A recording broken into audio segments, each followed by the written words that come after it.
Peygamber Efendimiz bir zumreyi özlemiştir. Bir zumre. Özlem ne demektir? Özlem, insan sevdiğini özler. Sevdiğinden ayrı kaldığı, ayrı düştüğü zaman insan sevdiğini özler. İnsan sevdiğinin hasreti içinde olur. İnsan sevdiğini hatırlar. Değer verdiğini özler. Peygamber Efendimiz bir gün ah dedi. Ah şevgan ila ihvani min ba'di.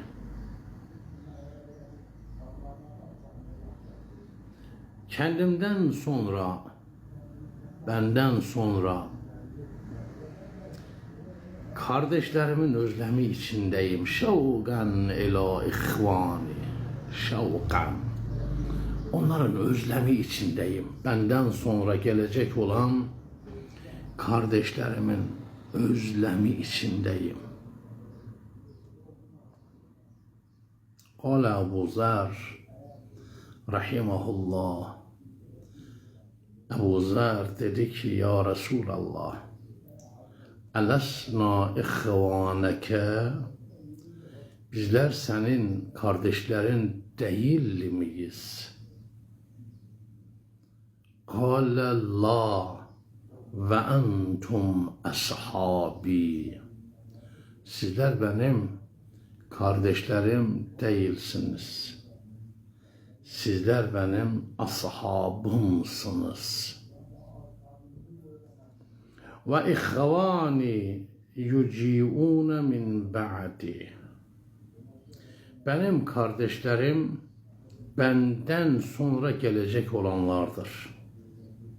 Şe'nuhum şe'nul enbiya. Onlar peygamberlerin yanındadırlar. Peygamberlerin derecesinde, makamında. Yani yüce derecelerdedirler. Makam sahipleridirler Allah katında. Enbiya gibi onların şanı vardır. Kavmun yefirrune minel abai vel ummahati ve minel ihveti vel ahavati ve minel qirabati kullihim ibtiga merzatillah. Allahu Ekber. Kimlermiş Peygamberimizin kardeşleri? Peygamberler mesabesinde olan kardeşlerim dedikleri kimlerdir? Onlar ki Allah rızası için babalarından, annelerinden, kardeşlerinden, bacılarından, akrabalarından firar ederler. Niye bu firar? İslam'da anne baba o kadar önemli olmasına rağmen neden bu firar? İslam'da sıla-i rahim bu kadar önemli olmasına rağmen kardeşten, bacıdan kaçan bu insanlar neden bu firar? Ve bu firar edenlere, uzak duranlara Allah makam veriyor, mükafat veriyor. Babadan uzak durduğu, anneden uzak durduğu, kardeşten, bacıdan uzak durduğu, akrabadan uzak durduğu için Allah mükafat veriyor. Neden? Merzatillah. Allah rızası için bunlardan uzak duruyor.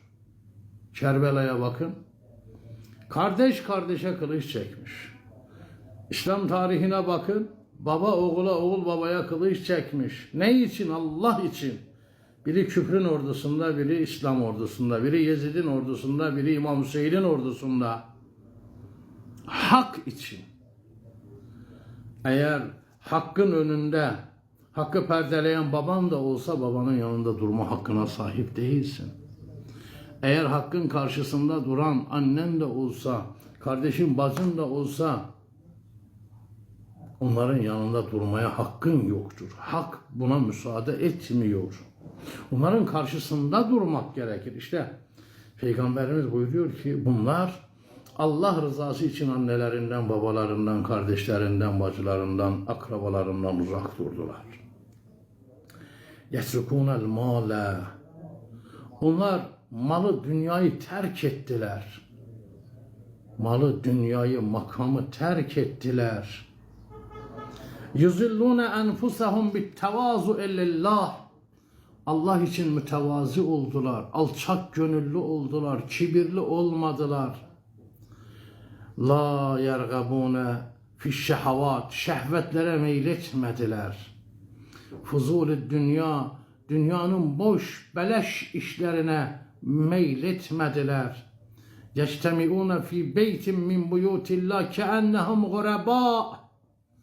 Allah'ın evlerinden birisinde bir araya geldiler ama Allah'ın evlerinde de garip kaldılar. Allah'ın evlerinde de garipler gibi oldular.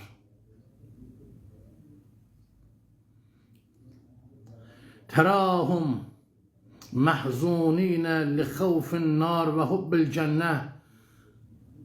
Cehennem korkusundan dolayı ve cennete olan iştiyaklarından, isteklerinden dolayı onları daima hüzünlü olarak görürsünüz.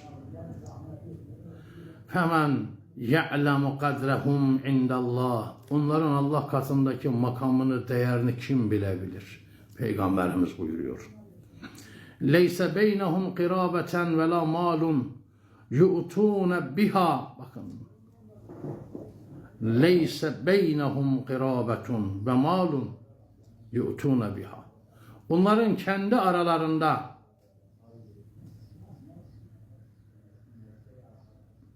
hiçbir akrabalık olmadığı halde, kendileri birbirlerine hiçbir mal vermedikleri halde, birbirlerine mal vermedikleri halde ba'zuhum li ba'zin eşfak minel ibne alel valid. Onlar evladın babaya olan bağlılığından, babanın evladı olan sevgisinden daha sıkı birbirlerine bağlıdırlar. Birbirlerini o şekilde, o derece severler. Kardeşin kardeşi olan bağlılığından daha da birbirine bağlıdırlar.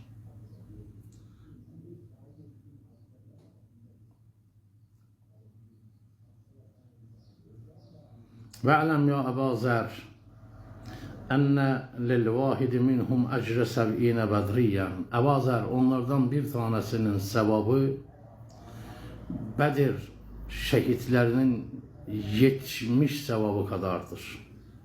Vahidun minhum ekremu alallah min kulli şeyin halakallah ala vecihiler. Onlardan bir tanesi yeryüzünde Allah'ın yarattıkları her şeyden üstündür, değerlidir.